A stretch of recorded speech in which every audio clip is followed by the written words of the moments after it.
Manifiesto del Partido Comunista, 1848, por Karl Marx y Friedrich Engels.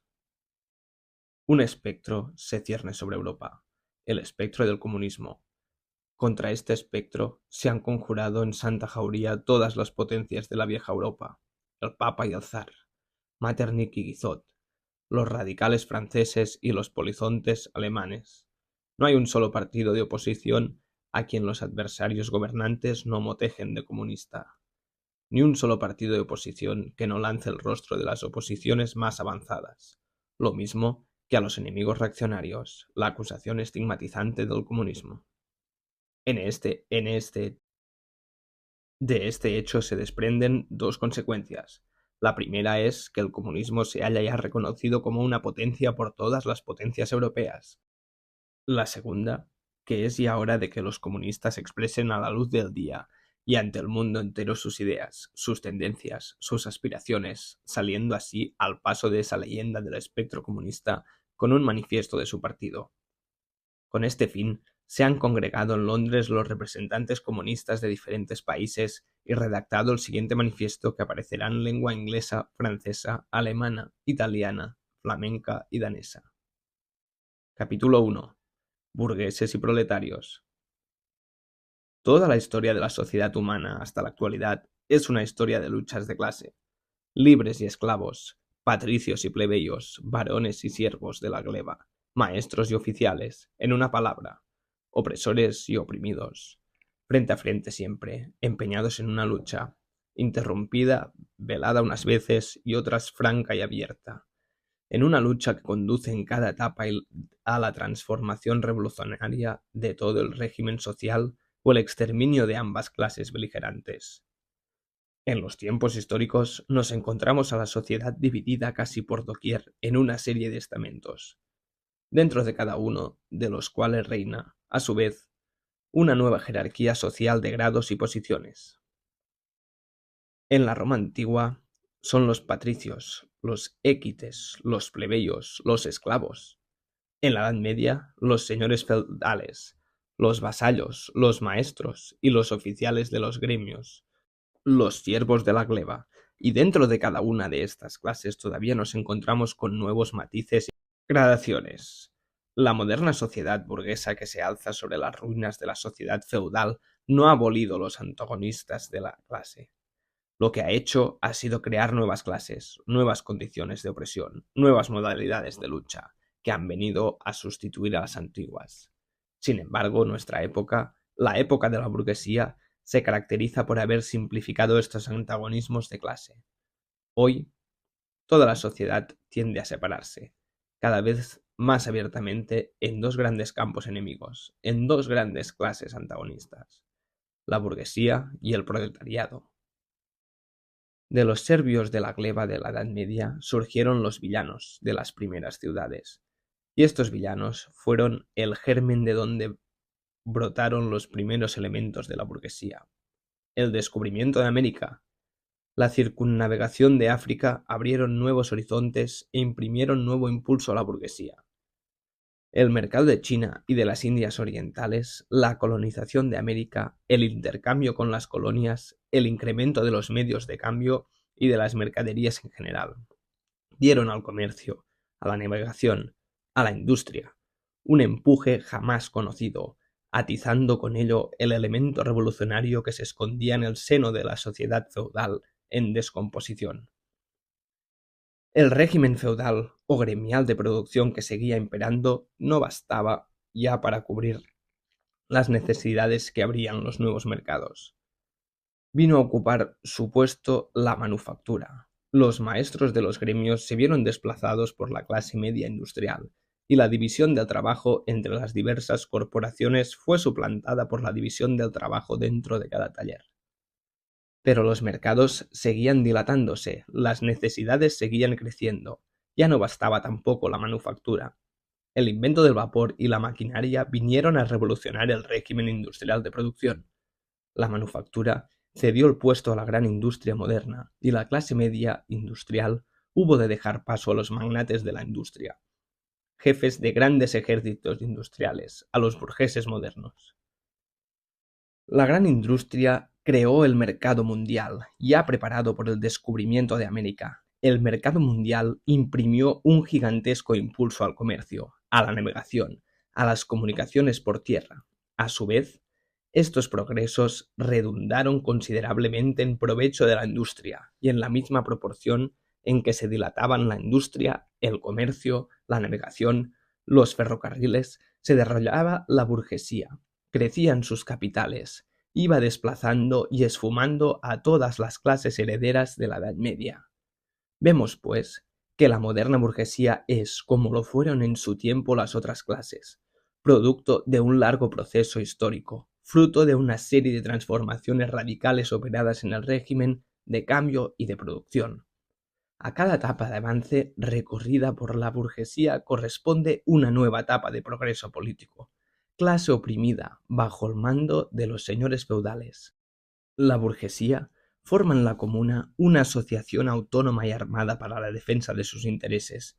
En unos sitios se organiza en repúblicas municipales independientes, en otros forma el tercer estado tributario de las monarquías. En la época de la manufactura es el contrapeso de la nobleza dentro de la monarquía feudal o absoluta y el fundamento de las grandes monarquías en general, hasta que, por último, implantada la gran industria y abiertos los cauces del mercado mundial, se conquista la hegemonía política y crea el moderno Estado representativo. Hoy, el poder público viene a ser pura y simplemente el consejo de administración que rige los intereses colectivos de la clase burguesa. La burguesía ha desempeñado en el transcurso de la historia un papel verdaderamente revolucionario. Donde quiera que se instauró, echó por tierra todas las instituciones feudales, patriarcales e idílicas. Desgarró implacablemente los abigarrados lazos feudales que unían al hombre con sus superiores naturales y no dejó en pie más vínculo que el del interés escueto, el del dinero contante y sonante, que no tiene entrañas. Echó por encima del santo temor de Dios, de la devoción mística y piadosa, del ardor caballeresco y la tímida melancolía del buen burgués, el jarro de agua helada de sus cálculos egoístas. Enterró la dignidad personal bajo el dinero y redujo todas aquellas innumerables libertades escrituradas y bien adquiridas a una única libertad, la libertad ilimitada de comerciar. Sustituyó, para decirlo de una vez, un régimen de explotación velado por los cendales de las ilusiones políticas y religiosas por un régimen franco, descarado, directo, escueto, de explotación. La burguesía despojó de su halo de santidad a todo lo que antes se tenía por venerable y digno de piadoso acontecimiento. Convirtió en sus servidores asalariados al médico, al jurista, al poeta, al sacerdote, al hombre de ciencia.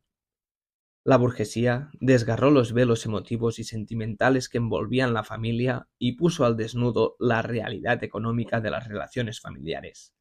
La burguesía vino a demostrar que aquellos alardes de fuerza bruta que la reacción tanto admira en la Edad Media tenían su complemento cumplido en la haraganería más indolente. Hasta que ella no lo reveló, no supimos cuánto podía dar de sí el trabajo del hombre. La burguesía ha producido maravillas mucho mayores que las pirámides de Egipto, los acueductos romanos y las catedrales góticas. Ha cometido y dado cima a empresas mucho más grandiosas que las emigraciones de los pueblos y las cruzadas. La burguesía no puede existir si no es revolucionando innecesariamente los instrumentos de la producción, que tanto vale decir el sistema todo de la producción, y con el todo el régimen social, lo contrario de cuantas clases sociales la predicieron, que tenían todas por condición primaria de vida la intangibilidad del régimen de producción vigente. La época de la burguesía se caracteriza y distingue de todas las demás por el constante y agitado desplazamiento de la producción, por la conmoción ininterrumpida de todas las relaciones sociales, por una inquietud y una dinámica innecesarias. Las relaciones inconmovibles y mohosas del pasado, con todo su séquito de ideas y creencias viejas y venerables, se derrumban, y las nuevas envejecen antes de echar raíces. Todo lo que se creía permanentemente y perenne se esfuma. Lo santo es profanado. Y, al fin, el hombre se ve constreñido por la fuerza de las cosas, a contemplar con mirada fría su vida y sus relaciones con los demás. La necesidad de encontrar mercados espolea a la burguesía de una punta u otra del planeta. Por todas partes anida, en todas partes construye, por doquier establece relaciones. La burguesía, al explotar el mercado mundial, da a la producción y al consumo de todos los países un sello cosmopolita. Entre los lamentos de los reaccionarios destruye los cimientos nacionales de la industria. Las viejas industrias nacionales se vienen a tierra, arrolladas por otras nuevas, cuya instauración es problema vital para todas las naciones civilizadas, por industrias que ya no transforman como antes las materias primas del país, sino las traídas de los climas más lejanos y cuyos productos encuentran salida no solo dentro de las fronteras, sino en todas las partes del mundo. Brotan necesidades nuevas que ya no bastan a satisfacer, como en otro tiempo, los frutos del país, sino que reclaman para su satisfacción los productos de tierras remotas. Ya no reina aquel mercado local y nacional que se bastaba a sí mismo y donde no entraba nada de fuera. Ahora la red del comercio es universal, y en ella entran, unidas por vínculos de independencia, todas las naciones. Y lo que acontece con la producción material, acontece también con la del espíritu. Los productos espirituales de las diferentes naciones vienen a formar un acervo común. Las limitaciones y peculiaridades del carácter nacional van pasando a segundo plano, y las literaturas locales y nacionales confluyen todas en una literatura universal. La burguesía, con el rápido perfeccionamiento de todos los medios de producción, con las facilidades increíbles de su red de comunicaciones, lleva la civilización hasta las naciones más salvajes. El bajo precio de sus mercancías es la artillería pesada con la que derrumba todas las murallas de la China, con la que obliga a capitular a las tribus bárbaras más ariscas en su odio contra el extranjero. Obliga a todas las naciones a abrazar el régimen de producción de la burguesía, o perecer. Las obliga a implantar en su propio seno la llamada civilización, es decir, hacerse burguesas.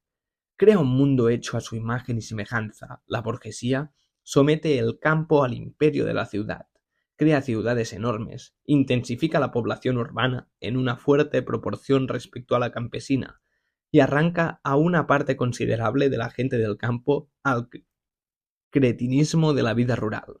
Y del mismo modo que somete al campo a la ciudad, somete a los pueblos bárbaros y semibárbaros a las naciones civilizadas, los pueblos campesinos a los pueblos burgueses, el oriente al occidente.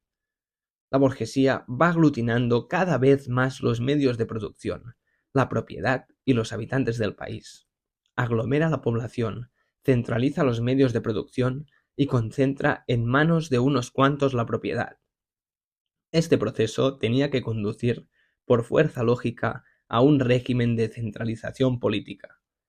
Territorios antes independientes, apenas aliados, con intereses distintos, distintas leyes, gobiernos autónomos y líneas aduaneras propias, se asocian y refunden en una nación unida, bajo un gobierno, una ley, un interés nacional de clase y una sola línea aduanera. En el ciclo corto que lleva de existencia como clase soberana, la burguesía ha creado energías productivas mucho más grandiosas y colosales que todas las pasadas generaciones juntas. Basta pensar en el sometimiento de las fuerzas naturales por la mano del hombre, en la maquinaria, en la aplicación de la química a la industria y la agricultura, en la navegación de vapor, en los ferrocarriles, en el telégrafo eléctrico, en la roturación de continentes enteros, en los ríos abiertos a la navegación, en los nuevos pueblos que brotaron de la tierra como por ensalmo. ¿Quién en los pasados siglos pudo sospechar siquiera que en el regazo de la sociedad fecundada por el trabajo del hombre yaciesen soterradas tantas y tales energías y elementos de producción? Hemos visto que los medios de producción y de transporte sobre los cuales se desarrolla la burguesía brotaron en el seno de la sociedad feudal, cuando estos medios de transporte y de producción alcanzaron una determinada fase en su desarrollo. Resultó que las condiciones en que la sociedad feudal producía y comerciaba, la organización feudal de la agricultura y la manufactura, en una palabra, el régimen feudal de la propiedad, no correspondían ya al estado progresivo de las fuerzas productivas, obstruían la producción en vez de fomentarla, se habían convertido en otras tantas trabas para su desenvolvimiento. Era menester hacerlas saltar y saltaron. Vino a ocupar su puesto la libre concurrencia, con la constitución política y social a ella adecuada, en la que se revelaba ya la hegemonía económica y política de la clase burguesa. Pues bien, ante nuestros ojos se desarrolla hoy un espectáculo semejante. Las condiciones de producción y de cambio de la burguesía, el régimen burgués de la propiedad, la moderna sociedad burguesa que ha sabido hacer brotar como por encanto tan fabulosos medios de producción y de transporte. Recuerda al brujo impotente para dominar los espíritus subterráneos que conjuró. Desde hace varias décadas, la historia de la industria y del comercio no es más que la historia de las modernas fuerzas productivas que se rebelan contra el régimen vigente de producción, contra el régimen de la propiedad, donde residen las condiciones de vida y de predominio político de la burguesía. Basta mencionar las crisis comerciales, cuya periódica reiteración supone un peligro cada vez mayor para la existencia de la sociedad burguesa toda. Las crisis comerciales, además de destruir una gran parte de los productos elaborados, aniquilan una parte considerable de las fuerzas productivas existentes. En esas crisis se desata una epidemia social que cualquiera de las épocas anteriores hubiera parecido absurda e inconcebible. La epidemia de la superproducción. La sociedad se ve retrotraída repentinamente a un estado de barbarie momentánea. Se diría que una plaga de hambre o una gran guerra aniquiladora la han dejado esquilmado, sin recursos para subsistir. La industria, el comercio están a punto de perecer. ¿Y todo por qué? Porque la sociedad posee demasiada civilización, demasiados recursos, demasiada industria, demasiado comercio. Las fuerzas productivas de que dispone no sirve ya para fomentar el régimen burgués de la propiedad. Son ya demasiado poderosas para servir a este régimen que embaraza su desarrollo. Y tan pronto como logran vencer este obstáculo, siembran el desorden en la sociedad burguesa. Amenazan dar al traste con el régimen burgués de la propiedad. Las condiciones sociales burguesas resultan ya demasiado angostas para abarcar la riqueza por ellas engendrada. ¿Cómo se sobrepone a la crisis la burguesía? De dos maneras: destruyendo violentamente una gran masa de fuerzas productivas y conquistándose nuevos mercados, a la par que procurando explotar más concienzudamente los mercados antiguos. Es decir, que remedia unas crisis preparando otras más extensas e imponentes y mutilando los medios de que dispone para precaverlas. Las armas con que la burguesía derribó al feudalismo se vuelven ahora contra ella, y la burguesía no solo forja las armas que han de darle a la muerte, sino que además pone en pie a los hombres llamados a manejarlas. Estos hombres son los obreros, los proletarios. En la misma proporción en que se desarrolla la burguesía, es decir, el capital, desarróllase también el proletariado, esa clase obrera moderna que solo puede vivir encontrando trabajo y que solo encuentra trabajo en la medida en que éste alimenta a incremento del capital. El obrero, obligado a venderse a trozos, es una mercancía como otra cualquiera, sujeta por tanto a todos los cambios y modalidades de la concurrencia, a todas las fluctuaciones del mercado. La extensión de la maquinaria y la división del trabajo quitan a éste, en el régimen proletario actual, todo carácter autónomo, toda libre iniciativa y todo encanto para el obrero. El trabajador se convierte en un simple resorte de la máquina, del que solo se exige una operación mecánica, monótona, de fácil aprendizaje. Por eso, los gastos que supone un obrero se reducen, sobre poco más o menos, al mínimo de lo que necesita para vivir y para perpetuar su raza. Y ya se sabe que el precio de una mercancía, y como una de tantas el trabajo, equivale a su coste de producción. Cuanto más repelente es el trabajo, tanto más disminuye el salario pagado al obrero. Más aún, cuanto más aumentan la maquinaria y la división del trabajo, tanto más aumenta también este. Bien porque se alargue la jornada, bien porque se intensifique el rendimiento exigido, se acelera la marcha de las máquinas, etc. La industria moderna ha convertido el pequeño taller del maestro patriarcal en la gran fábrica del magnate capitalista. Las masas obreras concentradas en la fábrica son sometidas a una organización y disciplina militares. Los obreros, soldados rasos de la industria, trabajan bajo el mando de toda una jerarquía de sargentos, oficiales y jefes. No son solo siervos de la burguesía y del Estado burgués, sino que están todos los días y a todas horas bajo el yugo esclavizador de la máquina, del contramaestre y, sobre todo, del industrial burgués dueño de la fábrica. Y este despotismo es tanto más mezquino, más execrable, más indignante. Cuanta mayor es la franqueza con que proclama que no tiene otro fin que el lucro, cuanto menores son la habilidad y la fuerza que reclama el trabajo manual, es decir, cuanto mayor es el desarrollo adquirido por la moderna industria, también es mayor la proporción en que el trabajo de la mujer y el niño desplaza al del hombre. Socialmente, ya no rigen para la clase obrera esas diferencias de edad y de sexo. Son todos, hombres, mujeres y niños, meros instrumentos de trabajo, entre los cuales no hay más diferencia que la del coste. Y cuando ya la explotación del obrero por el fabricante ha dado su fruto y aquel recibe el salario, caen sobre él los otros representantes de la burguesía, el casero, el tendero, el prestamista, etc. Toda una serie de elementos modestos que venían perteneciendo a la clase media, pequeños industriales, comerciantes y rentistas, artesanos y labriegos, son absorbidos por el proletariado, unos porque su pequeño caudal no basta para alimentar las exigencias de la gran industria y sucumben arrollados por la competencia de los capitales más fuertes, y otros porque sus aptitudes quedan sepultadas bajo los nuevos progresos de la producción. Todas las clases sociales contribuyen, pues, a nutrir las filas del proletariado. El proletariado recorre diversas etapas antes de fortificarse y consolidarse, pero su lucha contra la burguesía data del instante mismo de su existencia. Al principio son obreros aislados, luego los de una fábrica, luego los de toda una rama de trabajo, los que se enfrentan en una localidad con el burgués que personalmente los explota.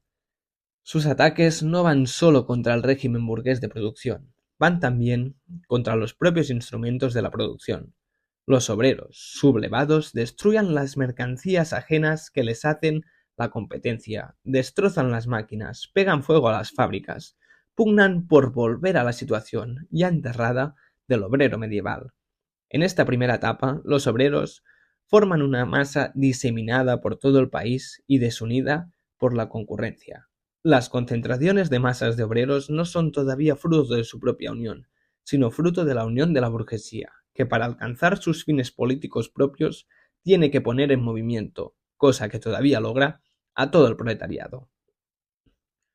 En esta etapa, los proletarios no combaten contra sus enemigos, sino contra los enemigos de sus enemigos, contra los vestigios de la monarquía absoluta, los grandes señores de la tierra, los burgueses no industriales, los pequeños burgueses. La marcha de la historia está toda concentrada en manos de la burguesía y cada triunfo así alcanzado es un triunfo de la clase burguesa.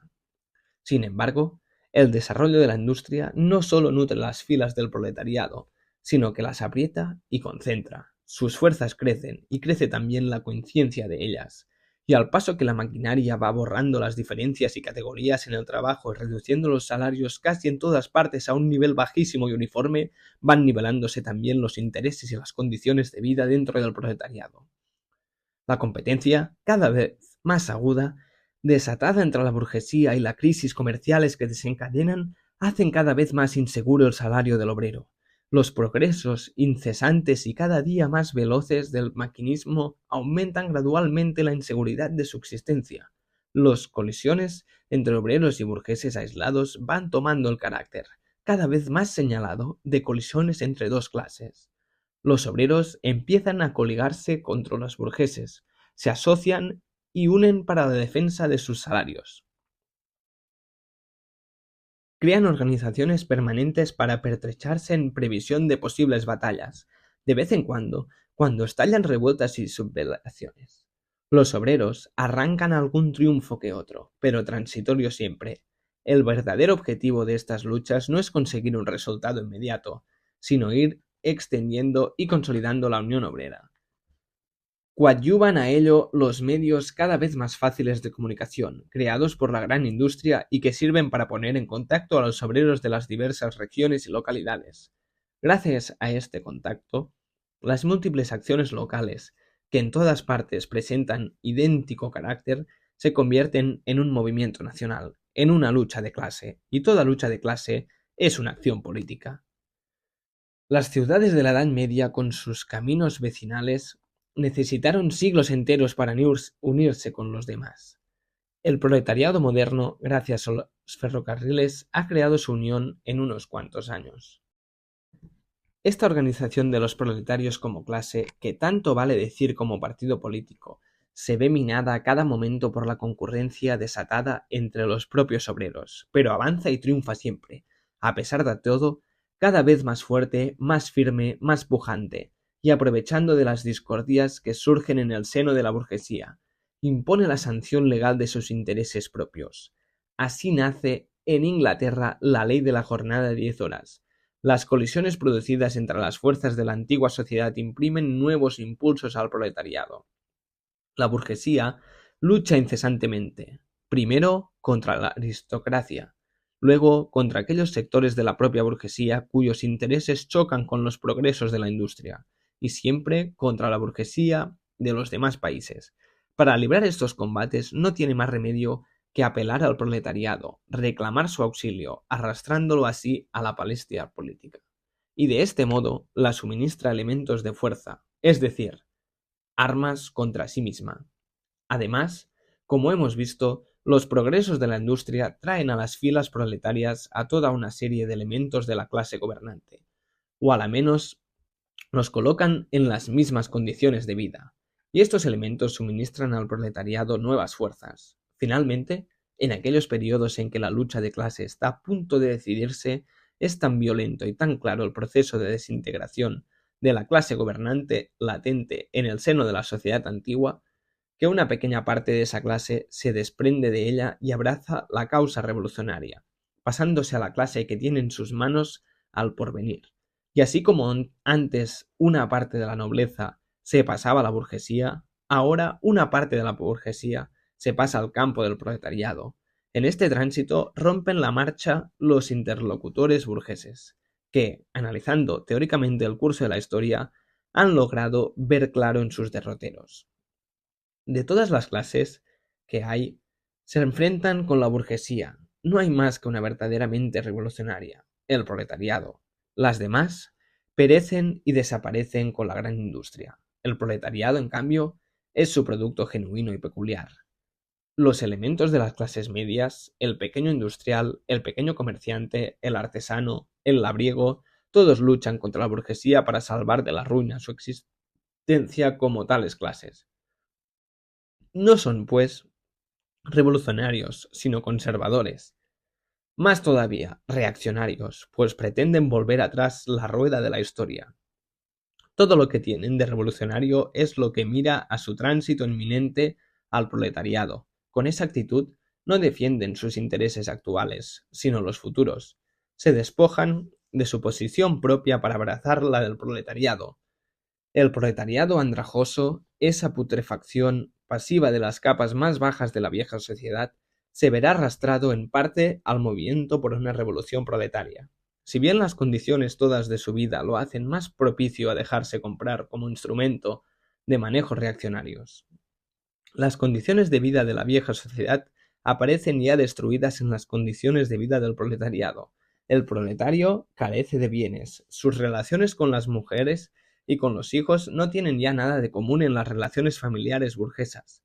La producción industrial moderna, el moderno yugo del capital, que es el mismo en Inglaterra que en Francia, en Alemania, que en Norteamérica, borra en el todo carácter nacional. Las leyes, la moral, la religión son para él otros tantos prejuicios burgueses tras los que anidan otros tantos intereses de la burguesía. Todas las clases que le precedieron y conquistaron el poder procuraron consolidar las posiciones adquiridas sometiendo a la sociedad entera a su régimen de adquisición. Los proletarios solo pueden conquistar para sí las fuerzas sociales de la producción aboliendo el régimen adquisitivo que se hallan sujetos, y con él todo el régimen de apropiación de la sociedad.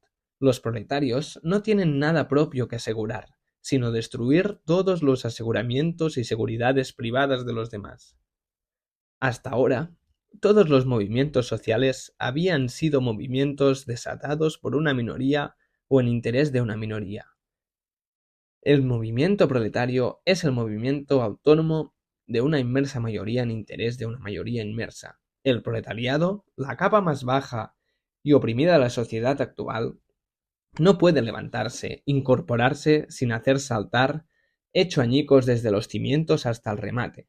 Todo ese edificio que forma la sociedad oficial, por su forma, aunque no por su contenido, la campaña del proletariado contra la burguesía empieza siendo nacional. Es lógico que el proletariado de cada país ajuste ante todas las cuentas con su propia burguesía.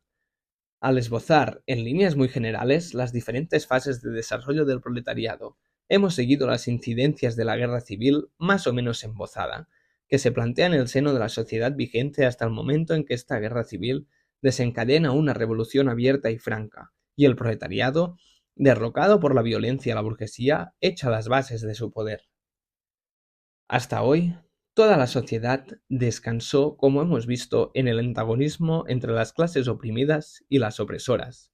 Mas para poder oprimir a una clase es menester asegurarle, por lo menos, las condiciones indispensables de vida, pues de otro modo se extinguiría, y con ella su esclavecimiento. El siervo de la gleba se vio exaltado a miembro del municipio sin salir de la servidumbre, como el villano convertido en burgués bajo el yugo del absolutismo feudal. La situación del obrero moderno es muy distinta, pues lejos de mejorar conforme progresa la industria, decae y empeora por debajo del nivel de su propia clase. El obrero se depaupera, y el pauperismo se desarrolla en proporciones mucho mayores que la población y la riqueza. He ahí una prueba palmaria de la incapacidad de la burguesía para seguir gobernando la sociedad e imponiendo a ésta por norma las condiciones de su vida como clase.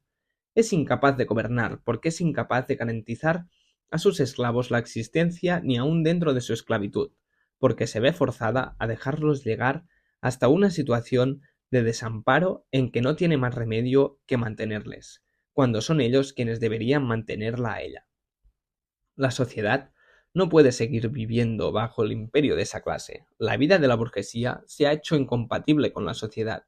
La existencia y el predominio de la clase burguesa tiene por condición esencial la concentración de la riqueza en manos de unos cuantos individuos, la formación e incremento constante del capital, y este a su vez no puede existir sin el trabajo asalariado. El trabajo asalariado presupone inevitablemente la concurrencia de los obreros entre sí. Los progresos de la industria, que tiene por cauce automático y espontáneo a la burguesía, imponen en vez del aislamiento de los obreros por la concurrencia su unión revolucionaria por la organización, y así, al desarrollarse la gran industria, la burguesía ve tambalearse bajo sus pies las bases sobre que produce y se apropia la producción. Y a la par que avanza, se cava su fosa y cría sus propios enterradores, su muerte y el triunfo del proletariado sin igualmente inevitables. Proletarios y comunistas, capítulo 2. ¿Qué relación guardan los comunistas con los proletarios en general? Los comunistas no forman un partido aparte de los demás partidos obreros.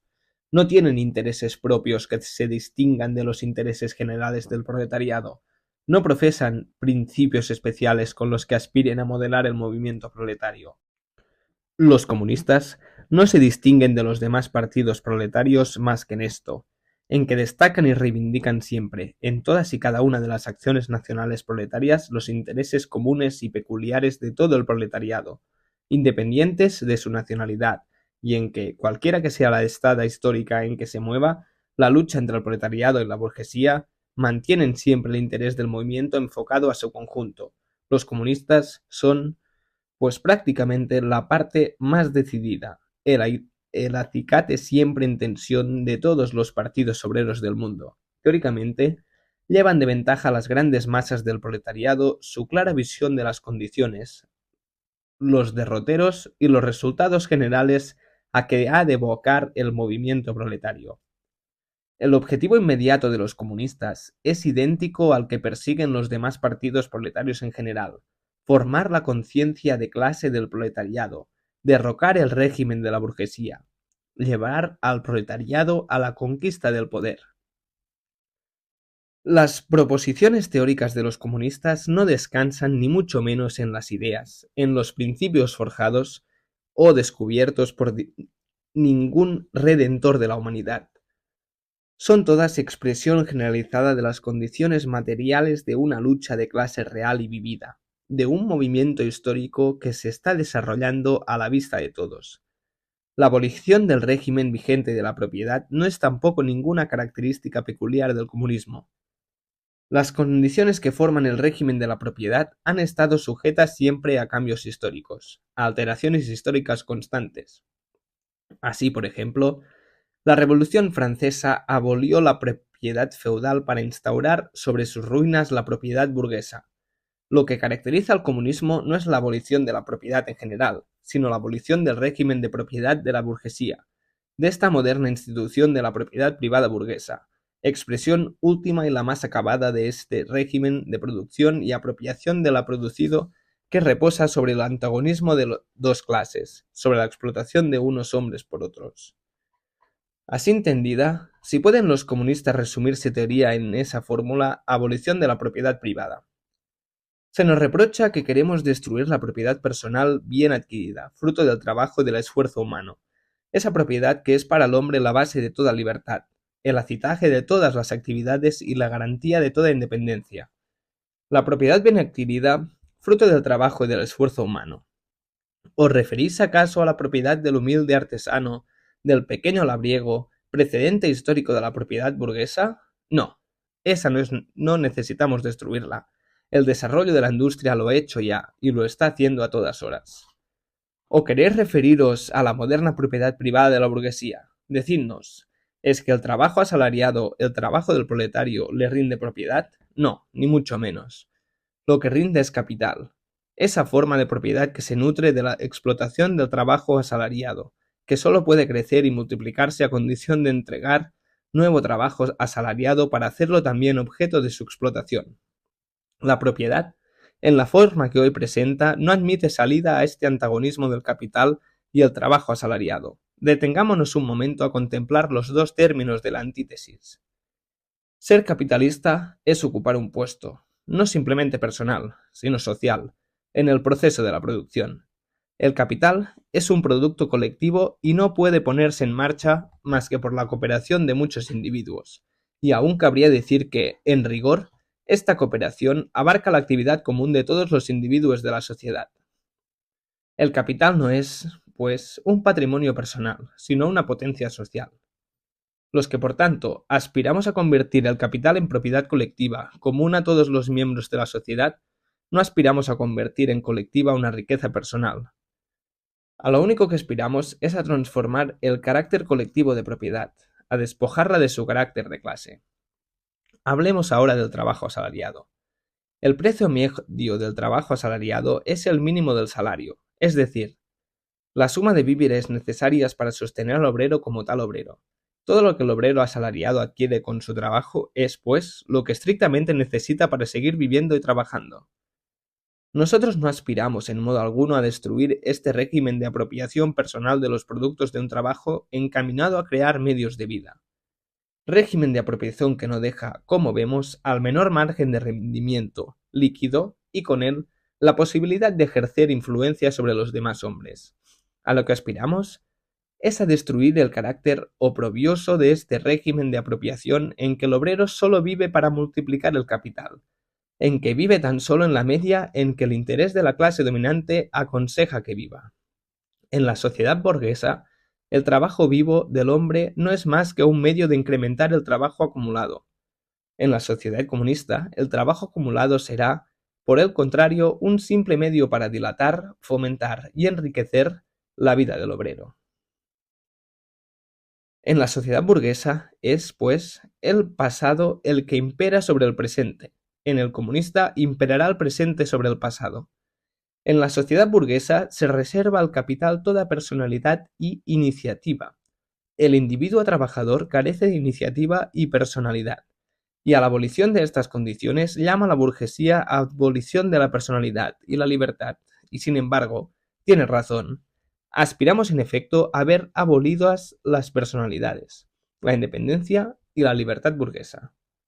Por libertad se entiende dentro del régimen burgués de la producción el libre cambio, la libertad de comprar y vender. Desaparecido el tráfico, desaparecerá también forzosamente el libre tráfico. La apología del libre tráfico, como en general todos los ditirambos a la libertad que entona nuestra burguesía, solo tienen sentido y razón de ser en cuanto significan la emancipación de las trabas y la servidumbre de la Edad Media, pero palidecen ante la abolición comunista del tráfico, de las condiciones burguesas de producción y de la propia burguesía. ¿Os aterráis de que queramos abolir la propiedad privada? Como si ya en el seno de vuestra sociedad actual la propiedad privada no estuviese abolida para 9/10 partes de la población, como si no existiese precisamente a costa de no existir para esas 9/10 partes. ¿Qué es, pues, lo que en rigor nos reprocháis? Querer destruir un régimen de propiedad que tiene por necesaria condición el despojo de la inmensa mayoría de la sociedad. Nos reprocháis, para decirlo de una vez, querer abolir vuestra propiedad. Pues sí, a eso es lo a que aspiramos.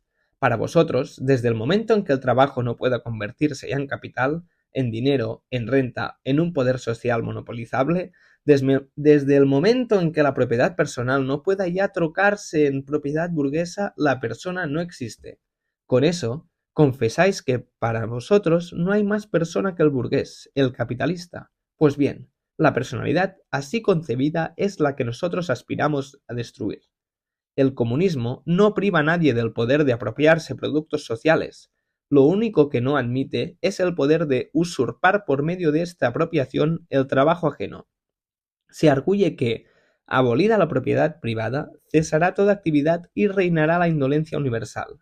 Si esto fuese verdad, ya hace mucho tiempo que se habría estrellado contra el escollo de la holganza una sociedad como la burguesa, en que los que trabajan no adquieren y los que adquieren no trabajan.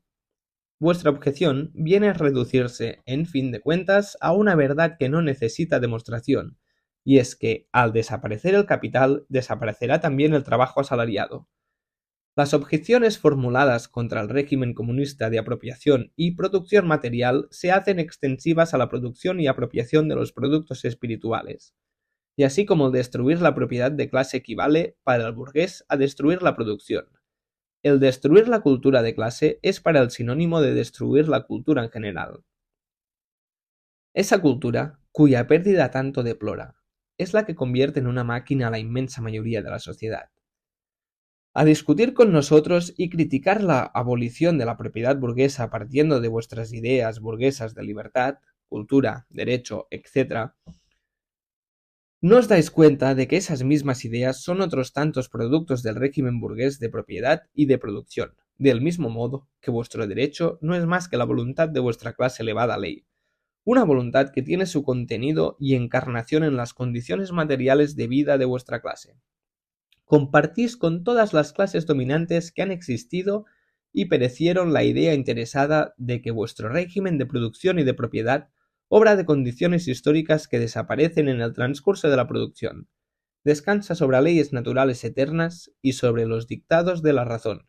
¿Os explicáis que haya aparecido la propiedad antigua? ¿Os explicáis que pereciera la propiedad feudal? Lo que no os podéis explicar es que perezca la propiedad burguesa, vuestra propiedad. Abolición de la familia. Al hablar de estas intenciones satánicas de los comunistas, hasta los más radicales gritan escándalo. Pero veamos. ¿En qué se funda la familia actual, la familia burguesa? ¿En el capital? ¿En el lucro privado? Solo la burguesía tiene una familia, en el pleno sentido de la palabra, y esta familia encuentra su complemento en la carencia forzosa de relaciones familiares de los proletarios y en la pública prostitución. Es natural que ese tipo de familia burguesa desaparezca al desaparecer su complemento y que una y otra dejen de existir al dejar existir el capital, que le sirve de base. ¿Nos reprocháis acaso que aspiremos a abolir la explotación de los hijos por sus padres? Sí, es cierto, a eso aspiramos, pero es Decís que pretendemos destruir la intimidad de la familia, suplantando la educación doméstica por lo social. ¿Acaso vuestra propia educación no está también influida por la sociedad? ¿Por las condiciones sociales en que se desarrolla? ¿Por la intromisión más o menos directa en ella de la sociedad a través de la escuela? Etcétera. No son precisamente los comunistas los que inventan esa intromisión de la sociedad en la educación. Lo que ellos hacen es modificar el carácter que hoy tiene y sustraer la educación a la influencia de la clase dominante. Esos tópicos burgueses de la familia y la educación, de la intimidad, de las relaciones entre padres e hijos, son tanto más grotescos y descarados cuanto más la gran industria va desarrollando los lazos familiares de los proletarios y convirtiéndolos a los hijos en simples mercancías y meros instrumentos de trabajo. Pero es que vosotros, los comunistas, nos grita a coro la burguesía entera. Pretendéis colectivizar a las mujeres. El burgués, que no ve en su mujer más que un simple instrumento de producción, al oírnos proclamar la necesidad de que los instrumentos de producción sean explotados colectivamente, no puedo por menos de pensar que el régimen colectivo se hará extensivo igualmente a la mujer. No advierte que de lo que se trata es precisamente de acabar con la situación de la mujer como mero instrumento de producción. Nada más ridículo, por otra parte, que esos alardes de indignación, henchida de alta moral de nuestros burgueses, al hablar de la tan cacareada colectivización de las mujeres por el comunismo. No, los comunistas no tienen que molestarse en implantar lo que ha existido siempre o casi siempre en la sociedad. Nuestros burgueses, no bastándoles, por lo visto, con tener a su disposición a las mujeres y a los hijos de su proletariado, y no hablemos de la prostitución oficial, sienten una grandísima fruición en seducirse unos a otros a sus mujeres. En realidad, el matrimonio burgués es ya la comunidad de las esposas. A lo sumo, podría reprocharse a los comunistas el pretender sustituir este hipócrita y recatado régimen colectivo de hoy por una colectivización oficial, franca y abierta de la mujer. Por lo demás, fácil es comprender que el abolirse el régimen actual de producción, desaparecerá con él el sistema de comunidad de la mujer que engendra, y que se refugia en la prostitución, en la oficial y en la encubierta. A los comunistas se nos reprocha también que queramos abolir la patria, la nacionalidad. Los trabajadores no tienen patria, mal se les puede quitar lo que no tienen. No obstante, siendo la mira inmediata del proletariado la conquista del poder político, su exaltación a clase nacional, a nación, es evidente que también en él reside un sentido nacional, aunque ese sentido no coincida ni mucho menos con el de la burguesía. Ya el propio desarrollo de la burguesía, el libre cambio, el mercado mundial, la uniformidad en la producción industrial, con las condiciones de vida que engendra, se encargan de borrar más y más las diferencias y antagonismos nacionales. El triunfo del proletariado acabará de hacerlos desaparecer. La acción conjunta de los proletarios, a lo menos en las naciones civilizadas, es una de las condiciones primordiales de su emancipación. En la medida y a la par que vaya desapareciendo la explotación de unos individuos por otros, desaparecerá también la explotación de unas naciones por otras. Con el antagonismo de las clases en el seno de cada nación, se borrará la hostilidad de las naciones entre sí. No queremos entrar a analizar las acusaciones que se hacen contra el comunismo desde el punto de vista religioso, filosófico e ideológico en general. No hace falta ser un lince para ver que, al cambiar las condiciones de vida, las relaciones sociales, la existencia social del hombre, cambian también sus ideas, sus opiniones y sus conceptos, su conciencia, en una palabra.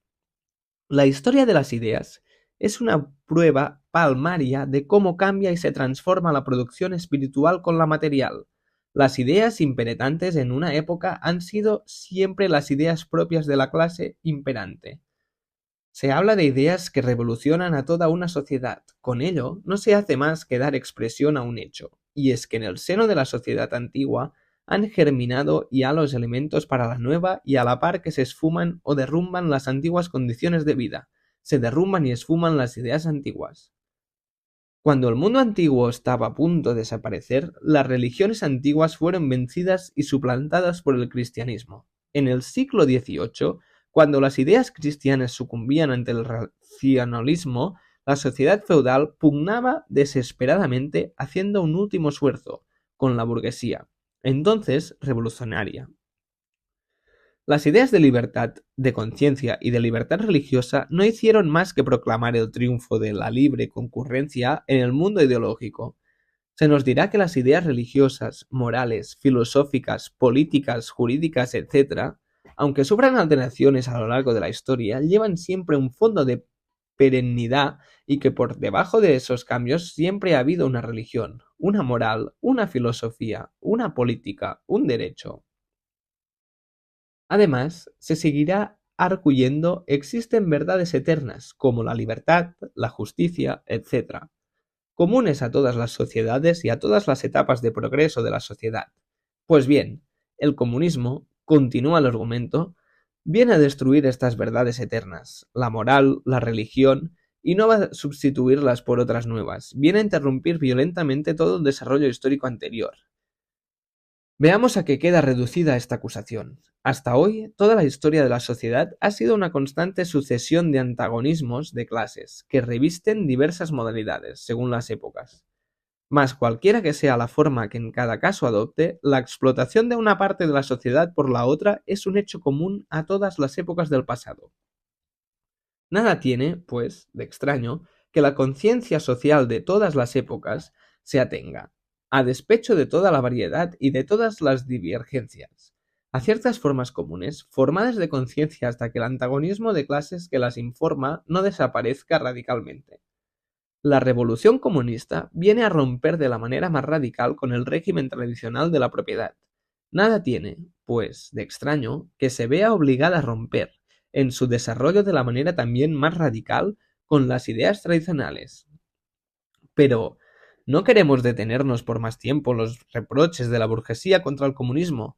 Ya dejamos dicho que el primer paso de la revolución obrera será la exaltación del proletariado al poder, la conquista de la democracia. El proletariado se valdrá del poder para ir despojando paulatinamente a la burguesía de todo el capital, de todos los instrumentos de la producción, centralizándolos en manos del Estado, es decir, del proletariado organizado como clase gobernante y procurando fomentar por todos los medios y con la mayor rapidez posible las energías productivas. Claro está que al principio esto solo podrá llevarse a cabo mediante una acción despótica sobre la propiedad y el régimen burgués de producción, por medio de medidas que, aunque de momento parezcan económicamente insuficientes e insostenibles, en el transcurso del movimiento serán un gran resorte propulsor y de las que no puede prescindirse como medio para transformar todo el régimen de producción vigente. Estas medidas no podrán ser las mismas, naturalmente, en todos los países. Para los más progresivos mencionaremos unas cuantas, susceptibles sin duda, de ser aplicadas con carácter más o menos general según los casos.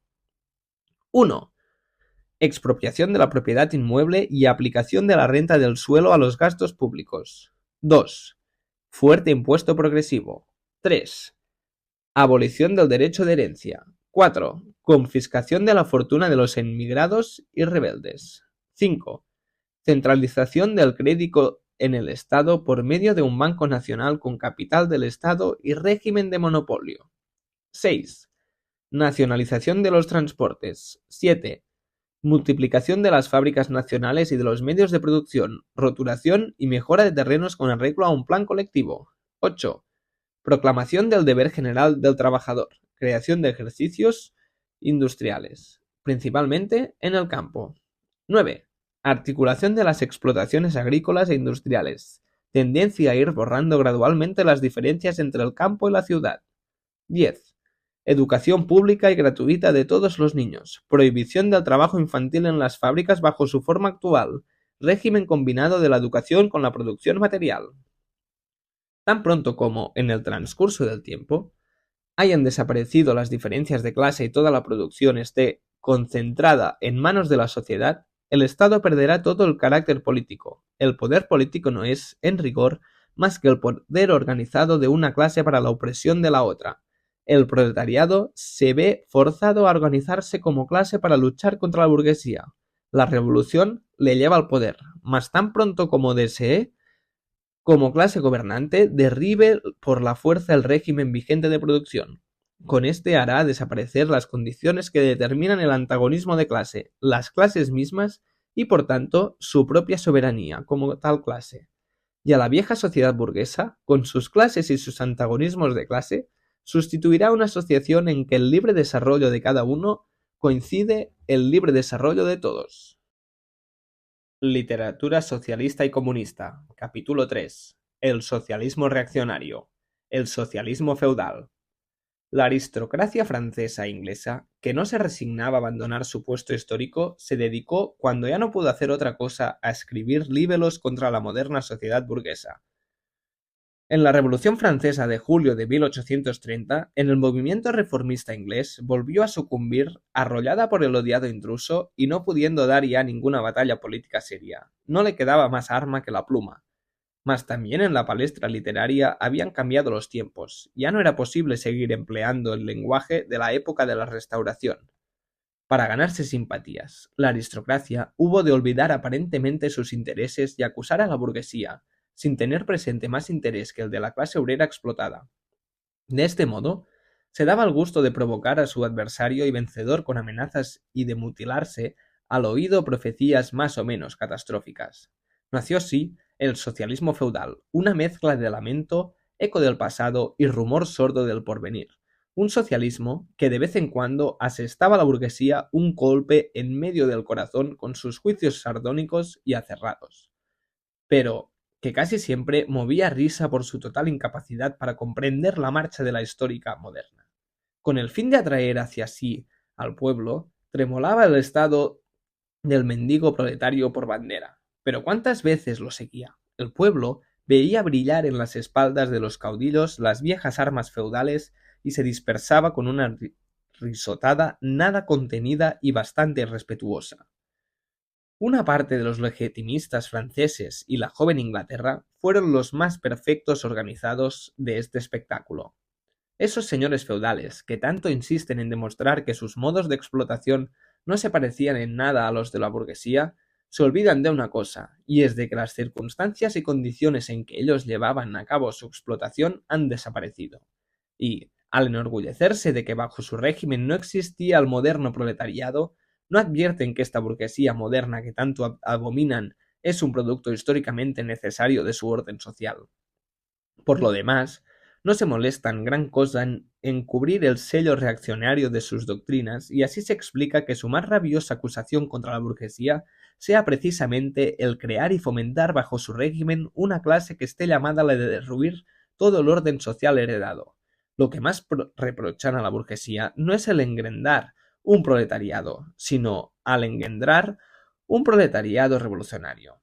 Por eso, en la práctica, están siempre dispuestos a tomar parte en todas las violencias y represiones contra la clase obrera, y en la prosaica realidad se resignan.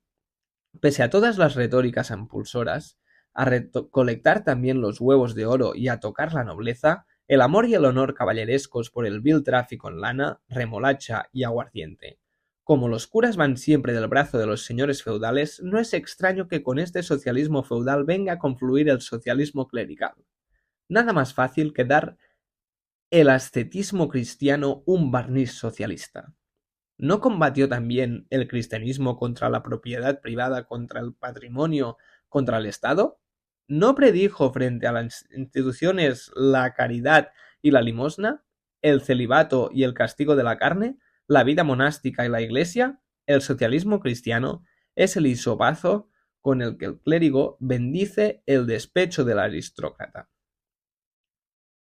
El socialismo pequeño burgués. La aristocracia feudal no es la única clase derrotada por la burguesía. La única clase cuyas condiciones de vida ha venido a oprimir y matar la sociedad burguesa moderna, los villanos medievales y los pequeños labriegos fueron los precursores de la moderna burguesía. Y en los países en que la industria y el comercio no han alcanzado su nivel suficiente de desarrollo, esta clase sigue vegetando al lado de la burguesía ascensional. En aquellos otros países en que la civilización moderna alcanza un cierto grado de progreso, ha venido a formarse una nueva clase, pequeño burguesa, que flota entre la burguesía y el proletariado, y que, si bien gira constantemente en torno a la sociedad burguesa como satélite suyo, no hace más que brindar nuevos elementos al proletariado, precipitados a este por la concurrencia. El desarrollarse la gran industria llega a un momento en que esta parte de la sociedad moderna pierde su substantividad y se ve suplantada en el comercio, en la manufactura, en la agricultura por los capataces y los domésticos. En países como Francia, en que la clase laboradora representa mucho más de la mitad de la población, era natural que ciertos escritores, al abrazar la causa del proletariado contra la burguesía, tomasen por norma, para criticar el régimen burgués, los intereses de los pequeños burgueses y los campesinos, simpatizando por la causa obrera con el ideario de la pequeña burguesía. Así nació el socialismo pequeño burgués. Sus representantes más caracterizados, lo mismo en Francia que en Inglaterra, es Sismondi. Este socialismo ha analizado con una gran agudeza las contraindicaciones del moderno régimen de producción. Ha desenmascarado las argucias hipócritas con que pretenden justificarlas los economistas. Ha puesto de relieve de modo irrefutable los efectos aniquiladores del maquinismo y la división del trabajo, la concentración de los capitales y la propiedad inmueble, y la superproducción, la crisis, la inevitable desaparición de los pequeños burgueses y labriegos, la miseria del proletariado, la anarquía reinante en la producción, las desigualdades irritantes que claman en la distribución de la riqueza, la aniquiladora guerra industrial de unas naciones contra otras, la disolución de las costumbres antiguas, de la familia tradicional, de las viejas nacionalidades. Pero en lo que atañe ya a sus fórmulas positivas, este socialismo no tiene más aspiración que restaurar los antiguos medios de producción y de cambio, y con ellos el régimen tradicional de propiedad y la sociedad tradicional. Cuando no pretende volver a encajar por la fuerza los modernos medios de producción y de cambio dentro del marco del régimen de propiedad que hicieron y forzosamente tenían que hacer saltar. Es uno y otro caso peca, a la par de reaccionario y de utópico.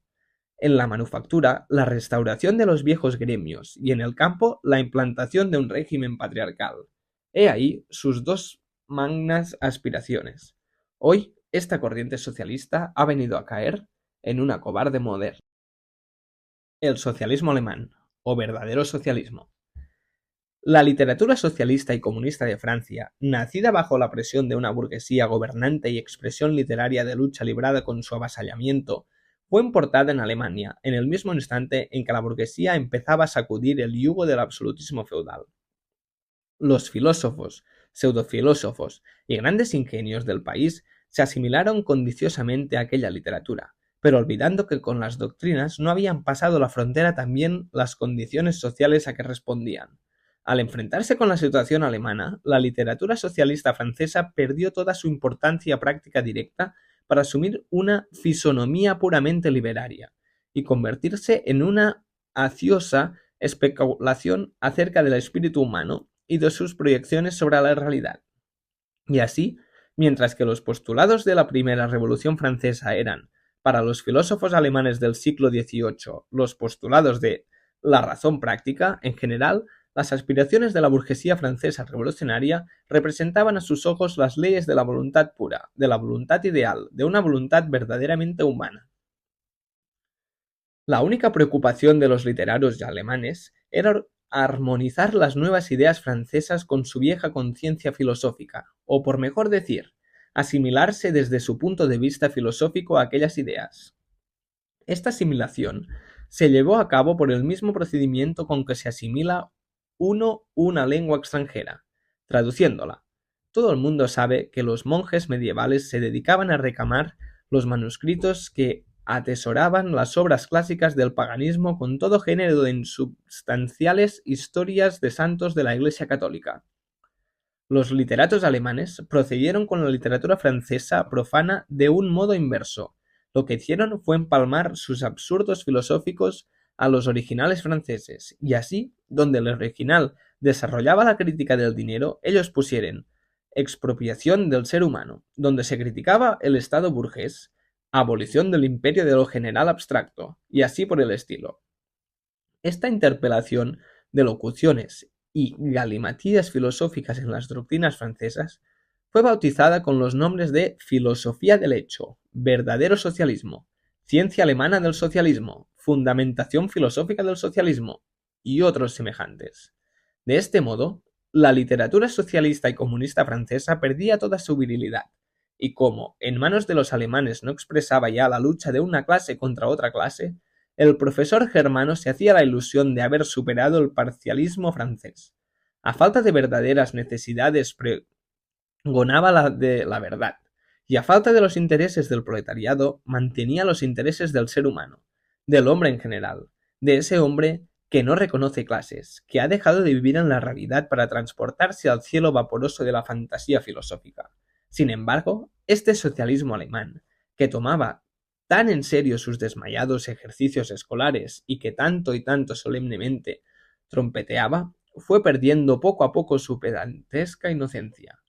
En la lucha de la burguesía alemana, y principalmente de la prusiana, contra el régimen feudal y la monarquía absoluta, el movimiento liberal fue tomando una cicatriz más serio. Esto separaba el verdadero socialismo, la ocasión apetecible para oponer al movimiento político las reivindicaciones socialistas para fulminar los consabidos anatemas contra el liberalismo, contra el Estado representativo, contra la libre concurrencia burguesa, contra la libertad de prensa, la libertad, la igualdad y el derecho burgués, predicando ante la masa del pueblo que con este movimiento burgués no saldría ganando nada y sí perdiendo mucho.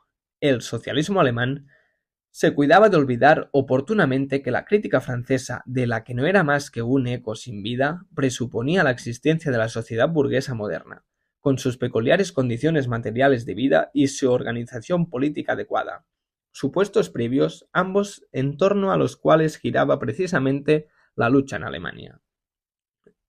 Este verdadero socialismo les venía al devidillo a los gobiernos absolutos alemanes, con toda su cohorte de clérigos, maestros de escuela, hidalguelos raídos y cagatintas, pues la servía de espantapájaros contra la amenazadora burguesía. Era una especie de melifluo complemento a los feroces latigazos y a las balas de fusil con que esos gobiernos recibían los levantamientos obreros. Pero el verdadero socialismo, además de ser, como vemos, un arma en manos de los gobiernos contra la burguesía alemana, encarnaba de una manera directa un interés reaccionario al interés de la baja burguesía del país. La pequeña burguesía, heredada del siglo XVI y que entonces no había cesado de aflorar bajo diversas formas y modalidades, constituye en Alemania la verdadera base social del orden vigente. Conservar esta clase es conservar el orden social imperante. Del predominio industrial y político de la burguesía teme la ruina segura, tanto por la concentración de capitales que ello significa, como porque entraña la formación de un proletariado revolucionario. El verdadero socialismo venía a cortar de un tijeretazo, así se lo imaginaba ella, las dos alas de este peligro. Por eso, se extendió por todo el país como una verdadera epidemia.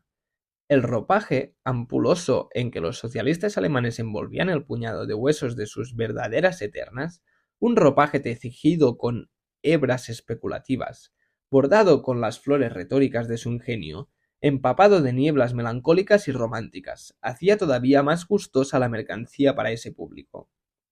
Por su parte, el socialismo alemán comprendía más claramente cada vez que su misión era la de ser el alto representante y abanderado de esta baja burguesía. Proclamó a la nación alemana como nación modelo y al sustituto alemán como el tipo ejemplar del hombre.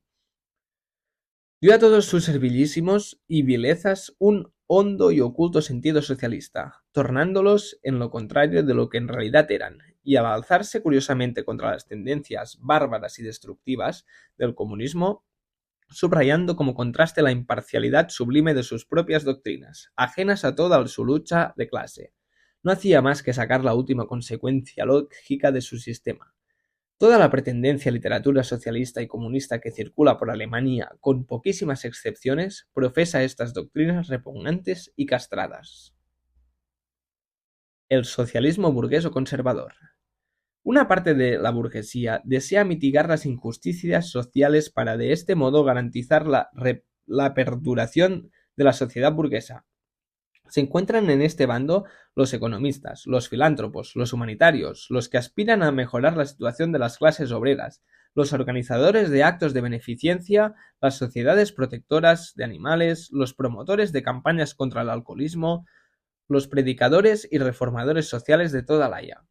Pero, además de este socialismo burgués, han salido verdaderos sistemas doctrinales.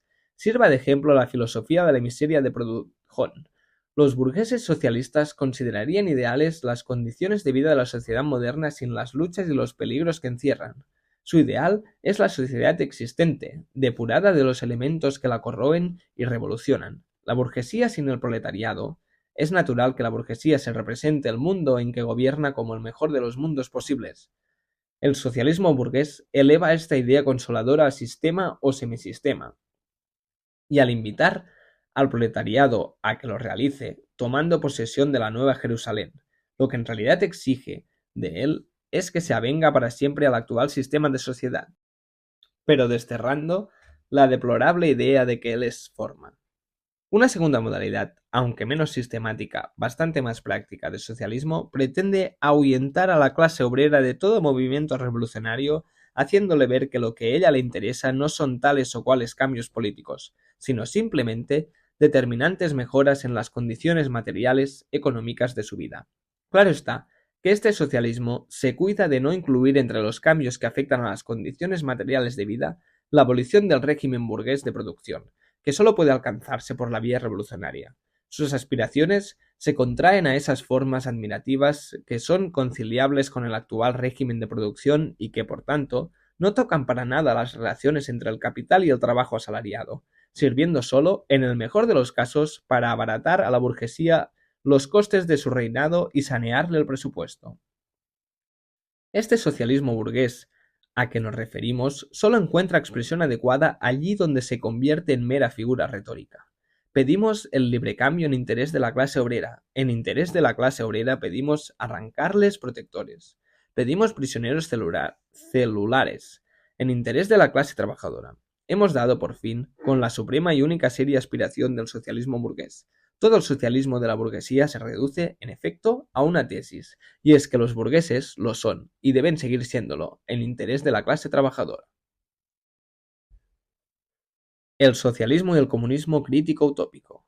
No queremos referirnos aquí a las doctrinas que en todas las grandes revoluciones modernas abracen las aspiraciones del proletariado, obras de Babeuf, etc. Las primeras tentativas del proletariado para ahondar directamente en sus intereses de clase, en momentos de conmoción general, en el periodo de derrumbamiento de la sociedad feudal, tenían que tropezar necesariamente con la falta de desarrollo del propio proletariado, de una parte, y de otra con la ausencia de las condiciones materiales, indispensables para su emancipación, que habían de ser el fruto de la época burguesa.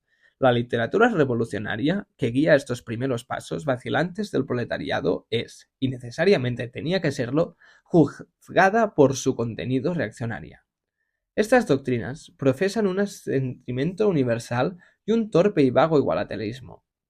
Los verdaderos sistemas socialistas y comunistas, los sistemas de Saint-Simon, de Fourier, de Owen, etc., brotan en la primera fase embrionaria de las luchas entre el proletariado y la burguesía, tal como más arriba la dejamos esbozada. Quinto capítulo. Burgueses y proletarios.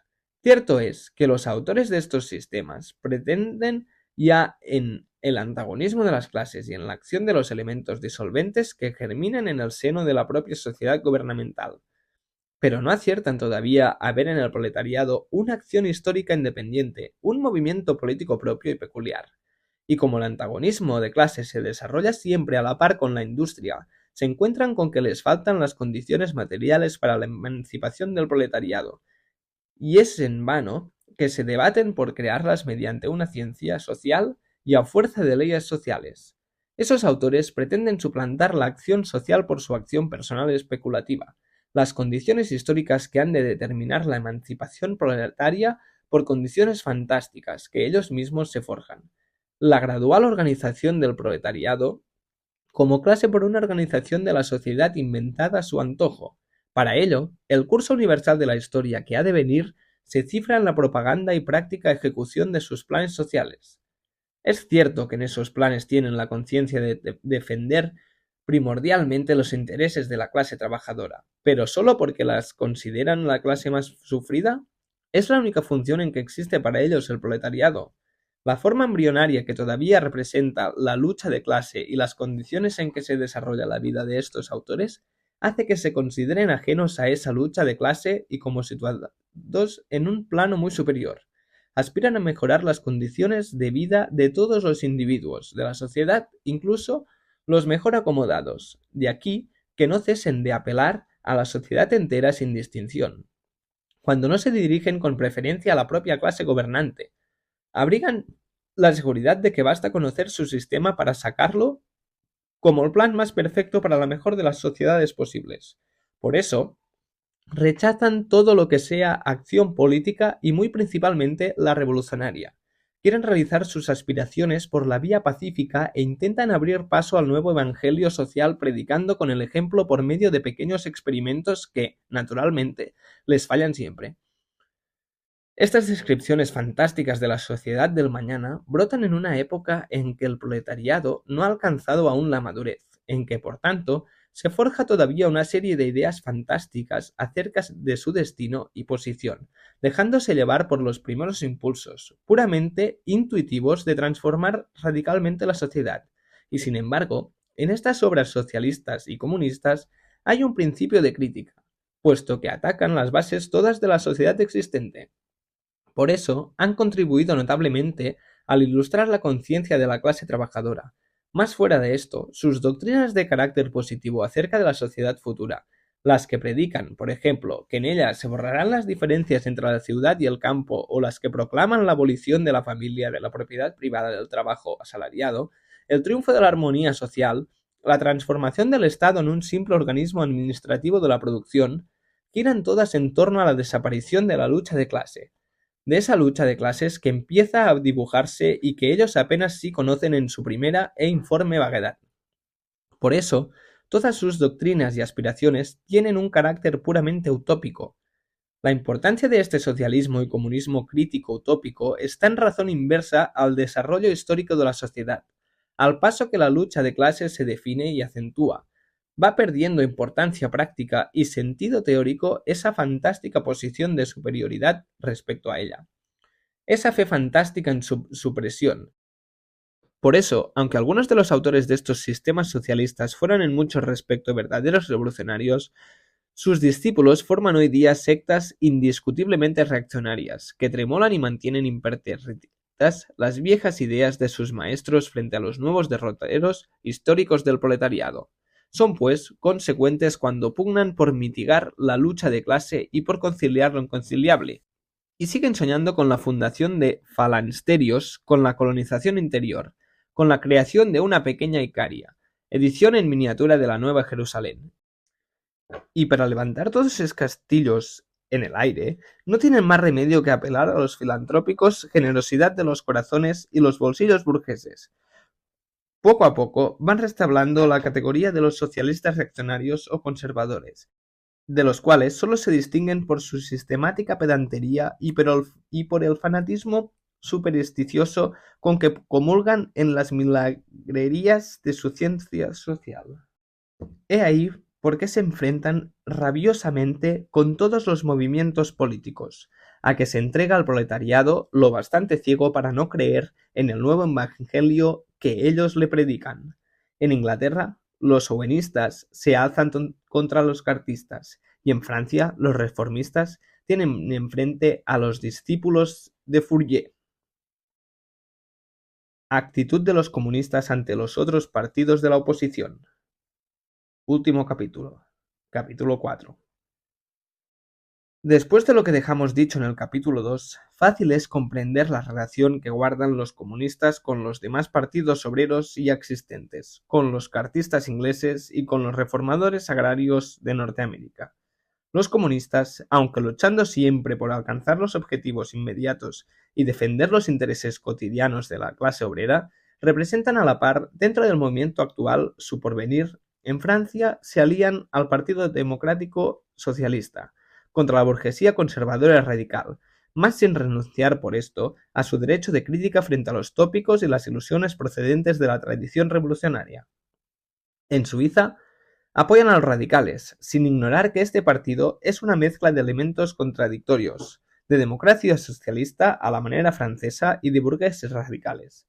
En Polonia, los comunistas apoyan al partido que sostiene la revolución agraria como condición previa para la emancipación nacional del país, al partido que provocó la insurrección de Cracovia en 1846. En Alemania, el Partido Comunista luchará al lado de la burguesía, mientras ésta actúe revolucionariamente, dando con ella la batalla a la monarquía absoluta, a la gran propiedad feudal y a la pequeña burguesía. Pero todo esto sin dejar un solo instante de laborar entre los obreros, hasta afirmar en ellos con la mayor claridad posible la conciencia del antagonismo hostil que separa a la burguesía del proletariado, para que, llegado al momento, los obreros alemanes se encuentren preparados para volverse contra la burguesía, como otras tantas armas. Esas mismas condiciones políticas y sociales que la burguesía, una vez que triunfe, no tendrá más remedio que implantar para que en el instante mismo en que sean derrocadas las clases reaccionarias comience automáticamente la lucha contra la burguesía.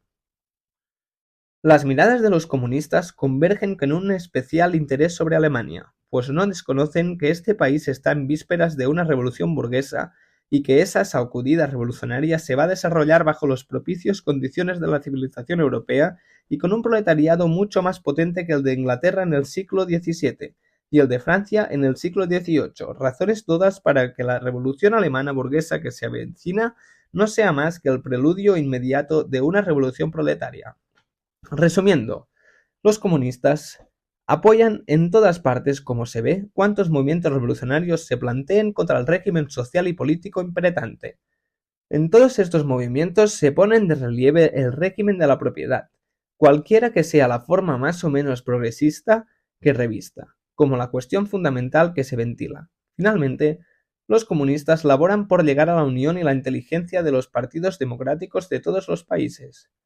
Los comunistas no tienen por qué guardar encubiertas sus ideas e intenciones. Abiertamente declaran que sus objetivos solo pueden alcanzarse derrocando por la violencia todo el orden social existente. Tiemblen, si quieren, las clases gobernantes ante la perspectiva de una revolución comunista. Los proletarios, con ella, no tienen nada que perder, como no sea sus cadenas. Tienen, en cambio, un mundo entero por ganar. Proletarios del mundo, uníos.